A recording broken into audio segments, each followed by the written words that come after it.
ఓం నమ శివాయ. ఎన్ని పూజలు చేసినా కష్టాలు తీరట్లేదు అని అనుకుంటున్నారా? ఆఖరిసారిగా ఇలా అయితే చేయండి. ప్రతిరోజు సూర్యోదయం కంటే ముందే లేచి స్నానం చేసి కాసింత పంచదార చేతిలో పెట్టుకొని 2 కడ్డీలు తీసుకొని అగ్గిపెట్టె తీసుకొని ఆ రాగి చెట్టు దగ్గరికి అయితే వెళ్ళండి. కడ్డీలు వెలిగించండి మొదటగా. తర్వాత పంచదారను చేతిలో పెట్టుకొని 16 ప్రదక్షిణాలు అయితే చేయండి. ప్రదక్షిణాలు అయిపోయిన తర్వాత పంచదారను ఆ చెట్టు మొదట్లో వేయండి.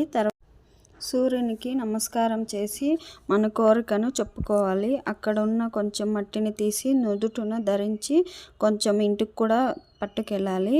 ఇక చూసుకోండి, ఇంకా అద్భుతమైన ఫలితాన్ని అయితే ఇస్తుంది ఈ పూజ అనేది. మీకు నచ్చినట్లయితే చేసుకోండి. ఒక్కసారి ఈ పూజ చేస్తే ఇంకా మీ పిల్లలు మీ మాట వింటారు. మీరు వద్దన్నా కూడా ఇంకా మీ పిల్లలకి అనేది మంచి భవిష్యత్తు